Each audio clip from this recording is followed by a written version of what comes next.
Good evening, everybody. I hope everybody's really well, and thanks for joining tonight's webinar, which will last no more than about 30 minutes tops.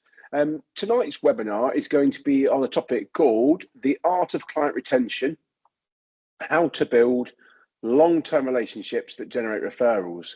So for anybody that was on the first webinar that I did last month, that was all about new business, lead generation, bringing in new leads, but this is about how to build long-term relationships and to really preserve that lifetime value of your customer as well. So without further ado, for anybody that's not met myself before, let me just share my screen.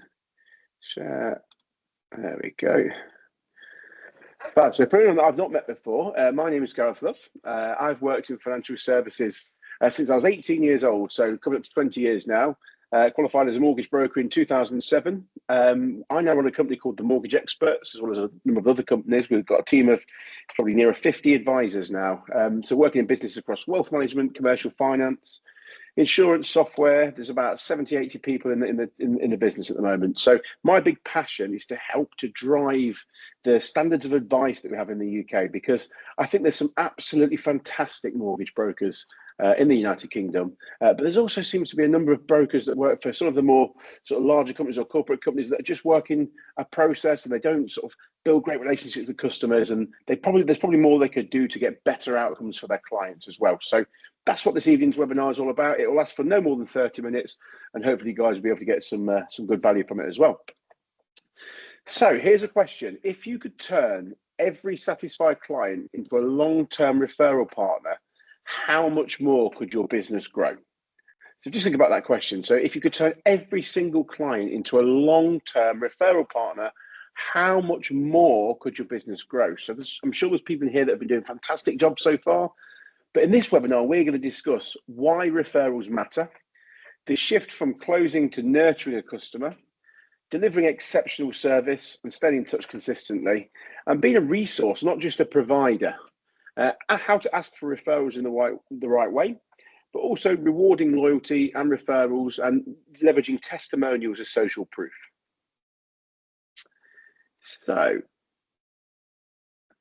why do referrals matter? So why is it important that we have referrals as a business that sort of a rhythmic acquisition of referrals? So we're getting them every single week, every single month. Well, referrals are the most trusted form of lead generation. So a referral, I'm sure everybody that's been a broker before, you've received a referral, you've had that text from a customer that says, you dealt with my friend Jim or Jane or John's mortgage, we need some mortgage advice. Can you help me? We know that's the best type of referral we can possibly get.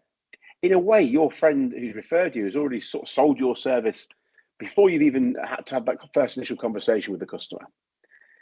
They will also help to reduce the acquisition cost. So one thing that you should do in your businesses is work out what the cost of acquiring a new customer is. Throw out your different lead sources. So if you work with a referral partner, how much does it cost you to acquire that lead through the referral partner with your pay away?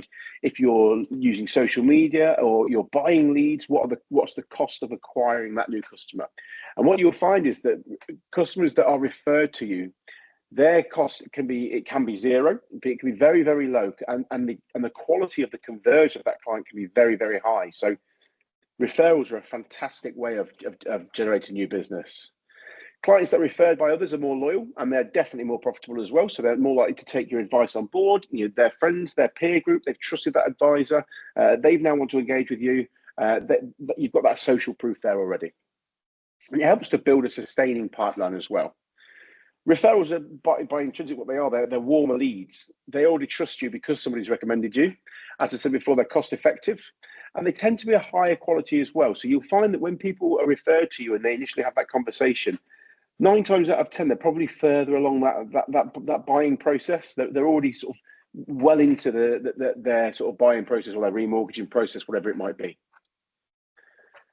So my first sort of big tip, if you like, is to think about relationships, not transactions. So by the way, I'm not preaching here. I was guilty of this back in 2008 when I first started being a mortgage broker. I think between 2008 and probably 2012, 13, I was probably the most guilty advisor of this. So please don't feel like I'm preaching, but don't treat customers like a one and done sale.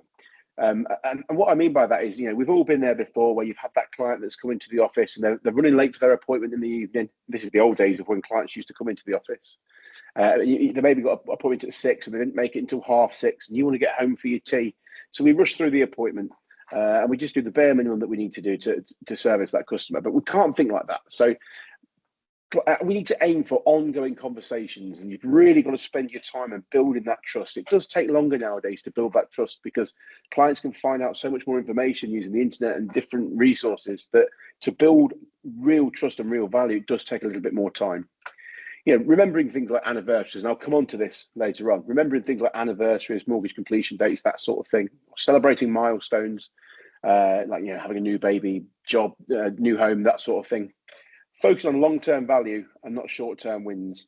And as I mentioned in the first webinar, people refer those that they know, like, and trust. So if it takes time to get people to know, like, and trust you, that's absolutely fine, but we've got to be consistent in giving that time back.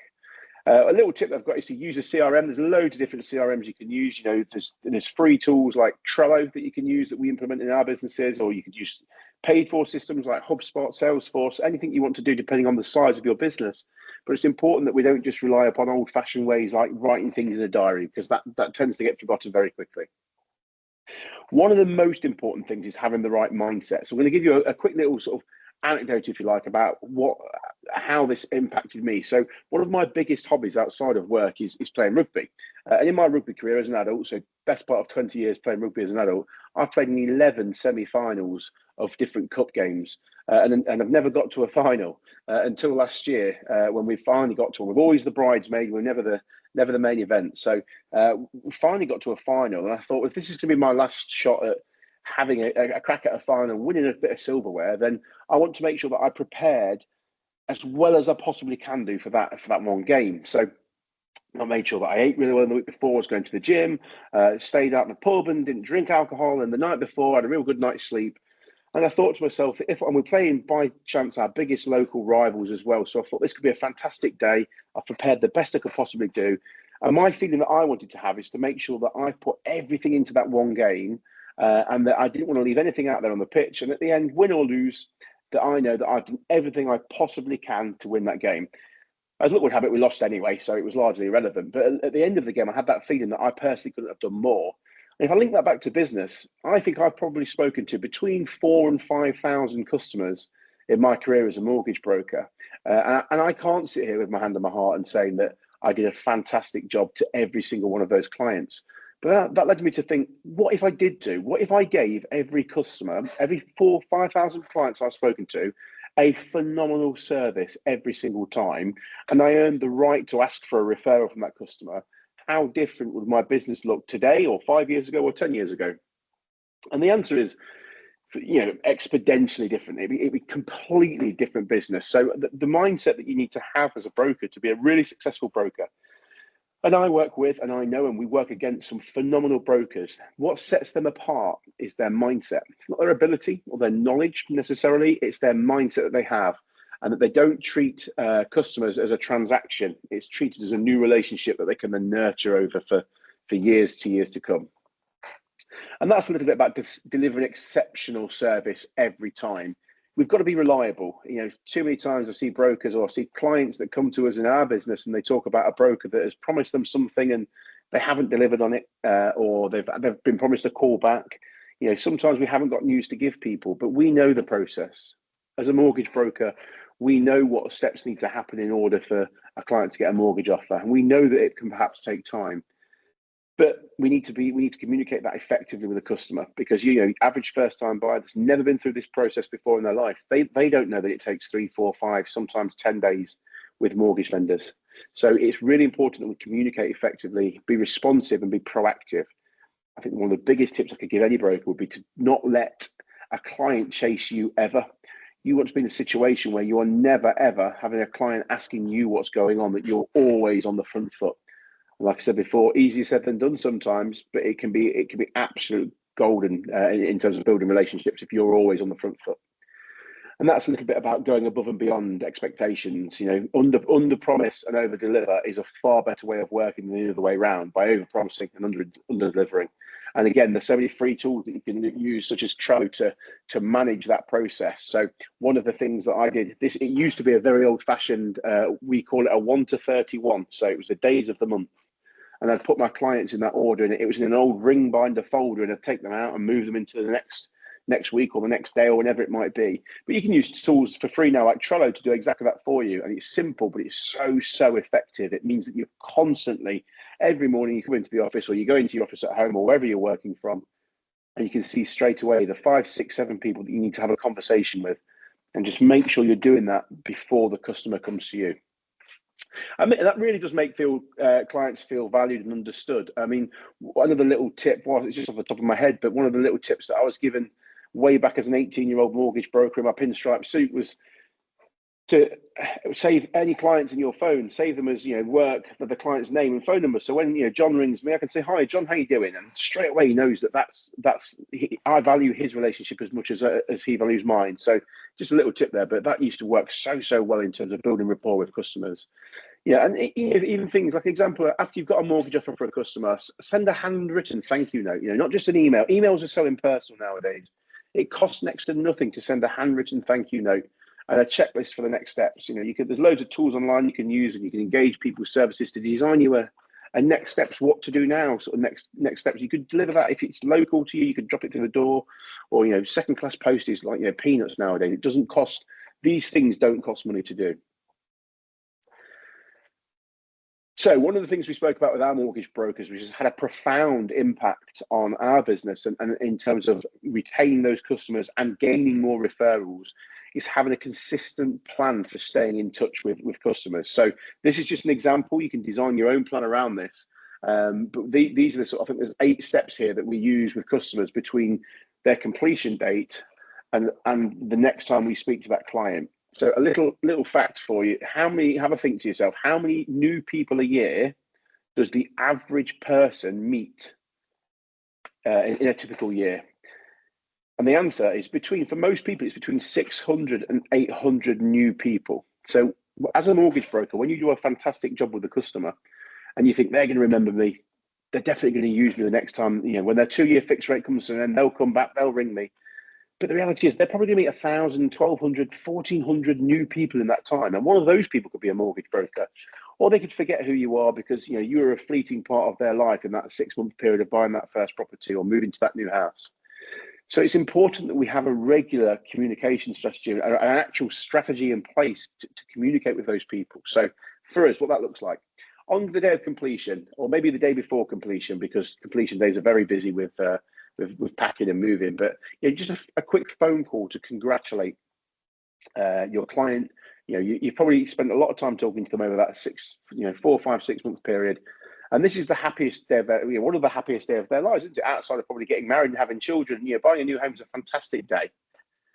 Then we always leave it 2 weeks after the sale just to check how they're settling in, to make sure that they've got that letter from their mortgage company that's going to detail their first payments, to make sure that any insurance policies that we've arranged for the customer have been set up and that they're happy with.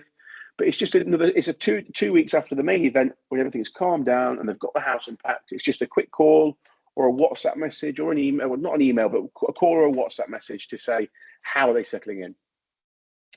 3 months after that period, we do we review their products or referrals that they've not taken. So we offer on completion, we have a suite of other businesses that we can refer clients to for things like set up a will or for pension advice and that sort of thing. And after 3 months, we pick the phone up and say, hope everything's going well, just checking that everything's settling in the new home. By the way, we give you a free will when you've transacted with us. We noticed you're not taking us up on this. Did you want to arrange a time or send the link over to you to complete your free will? So there's loads of different touch points there. After 6 months, we do a product check, checking that these clients are still on the best deal. We use a bit of technology to do this within our business, but it's a great phone call to have with the customer.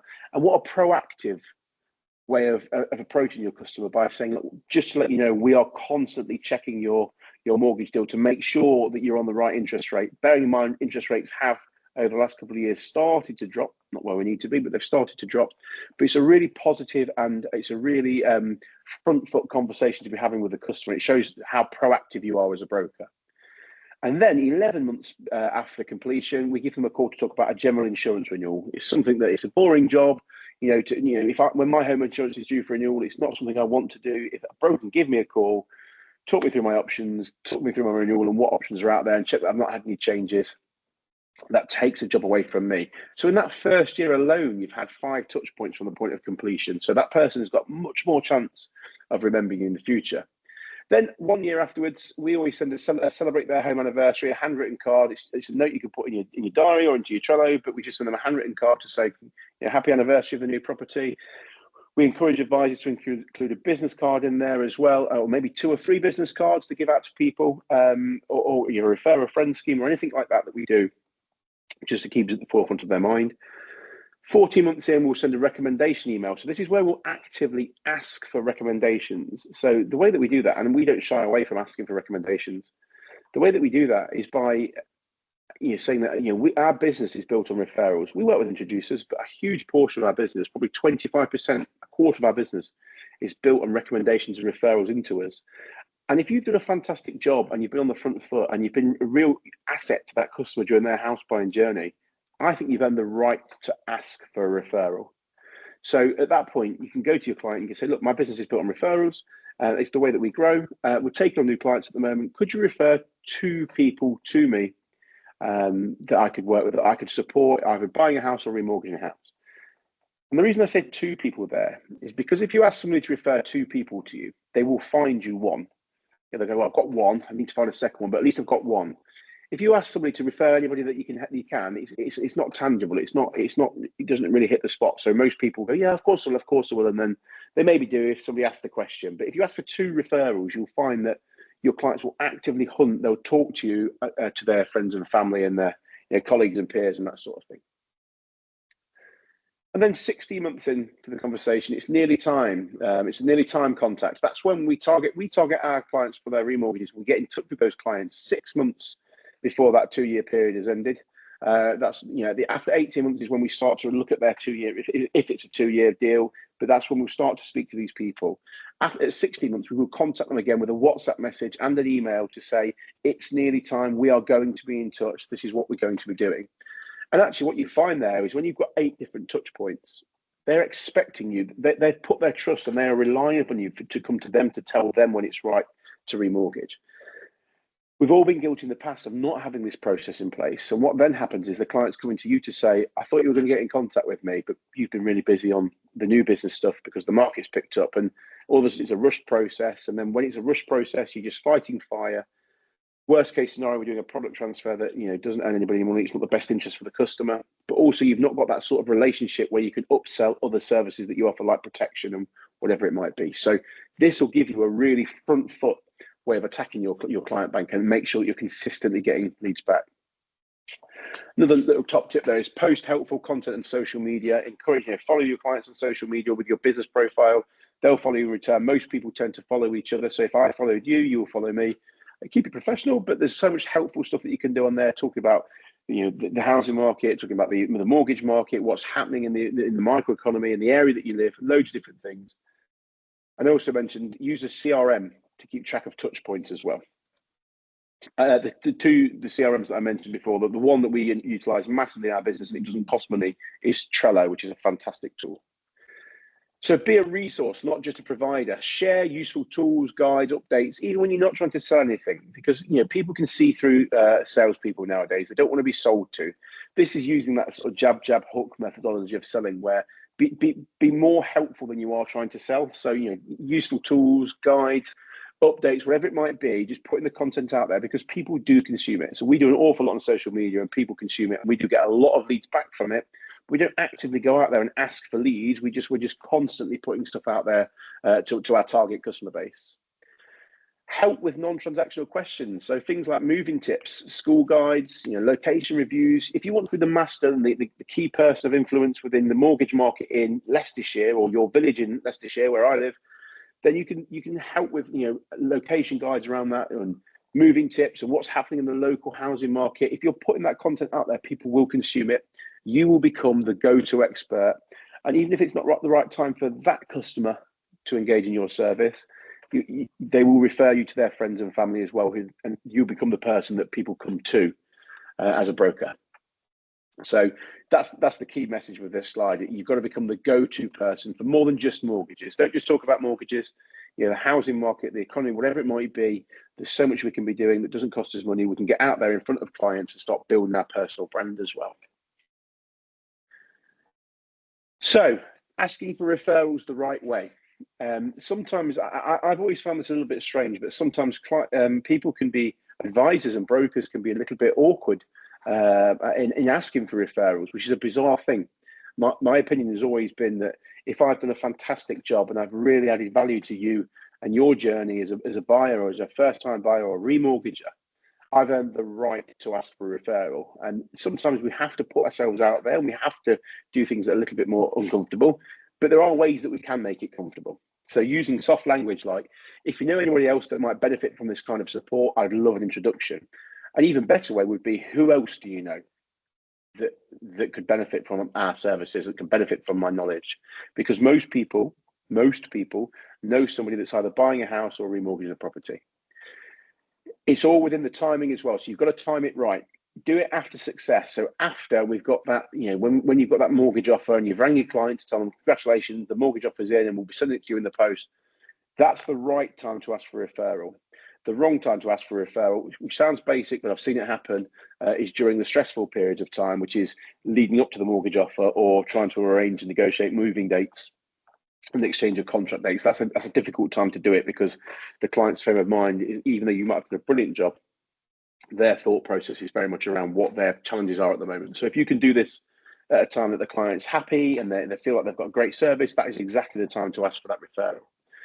Make sharing easy with a pre-written message or referral link. Referral links are fantastic. There's some free tools you can use out there like Tidycal, Calendly, where you can give that link to a customer to book into your diary. You can customize that link, and you can actually run alongside that, which works phenomenally well for us, is a refer a friend campaign as well. So if you were to send to your customers your Calendly link, so their friends and family can book a no obligation free appointment in your diary. But for every client that then transacts with you, you can track that through those systems, and you can reward them both with a gift card or a restaurant voucher or whatever that looks like. Little bonus tip here. So asking for Google, if you've not got a Google profile set up, that's something that you absolutely must be doing, because that's the first place that people go to check your reviews. We've all done it. If we hear about a new restaurant, the first thing I'll do is to Google that restaurant name to check the reviews and just to make sure that everybody else has had a good experience. But that's a great way again of getting social proof. So Google Trustpilot reviews fuels referrals as well. The more referrals that you've got on there, the more you can push your clients to give you a review on Google in particular, or Trustpilot or FIFO, the more that you are going to get that sort of social proof and that trust, that intrinsic trust that's built because you've got a profile there and you're getting great reviews from other people as well. So that's a huge, huge opportunity. I'm a big fan of rewarding loyalty and referrals. So personal thank you messages work best. I think that the way to do that, if you want, is live on the phone call with somebody, sending small thoughtful gifts for a referral as well. So like, before you book a coffee card, local treat, just small things, but offering VIP content as well to access early services for repeat referrers. So if you work with, maybe you've got a partner that's an estate agency that you could refer, if you know anybody that's selling a house, I offer a discount on ABC estate agents fees, whatever it might be. There's loads of different options. I could sit here and talk all night about what options you could have there. But yeah, just keep it compliant. We're a regulated industry. There's loads of things you can do. Don't be put off by regulation. As long as you keep your log of who you've referred for what, that's absolutely fine. Coming to the end of it now. So leveraging testimonials and social proof. So ask for testimonials when the client's happiest. So that is when they've just moved in. A great way to do that is I'm a huge fan of video. Don't get me wrong. I'm not a George Clooney type character in front of a camera. I'm definitely not that level or anything like that. I'm just comfortable with being in front of a camera, and that's because I think it's so important to video. People, short form content is what a lot of people now are watching. People aren't watching traditional television and Sky and things like that. They're searching through TikTok, Instagram, YouTube at night time, and even when we are watching the TV at night, we're still doom scrolling through things anyway. So if you can get a real client story in the form of a video that you can then share on your social media. That is such a powerful tool. You'll be able to, there's loads, again, free video editing software out that, so you can stitch a video together, and you can talk about how you've helped people. But if your clients don't do that, then you can talk about how you've helped people, what problem you've solved, include the picture of them in front of the house with their bottle of champagne that you're giving to them on completion, or whatever that looks like. But video testimonials are so powerful for social proof as well. So last minute here then, so an action plan. So if you do nothing more, and once again, thank you for joining my webinar, and there's another one to come next month and every month for the rest of this year. But if you do nothing more than this today, the immediate action tomorrow morning, if you're not still at work now, but tomorrow morning, is to pick 3 clients and send them a check-in message this week. Think of your 3 clients that you enjoy dealing with, that you had the best time with, that you really enjoyed the process. Pick 3, send them a check-in message, and when they come back to you, say, look, my business is built on referrals. Who else do you know that could benefit from my service, and could you send them my number, and just see how you get on. Create a referral page or a message template. It's a great tool for that, Tidycal or Calendly, to create a referral link so they can send it to their friends and family. And then the mindset shift is think long term, human to human, not lead to lead, and think about, I promise you, your businesses will be totally different in 6, 12 months, 24 months time, if you think about treating everybody as if they were the only client you were ever going to have, no matter what their situation is, no matter where they are in the buying process. If you treat from today every single customer as if they were the only client that you were ever going to have for the rest of the year, your business will be 5 times different this time next year. So that's it for me today. I hope that's been useful for everybody. If there are any questions, please feel free to drop them into the chat. My contact details, if you ever wanted to catch up, are on there as well. I'm happy to help anybody with any questions or anything like that. But yeah, thank you for joining the webinar, and I look forward to seeing you all again next month.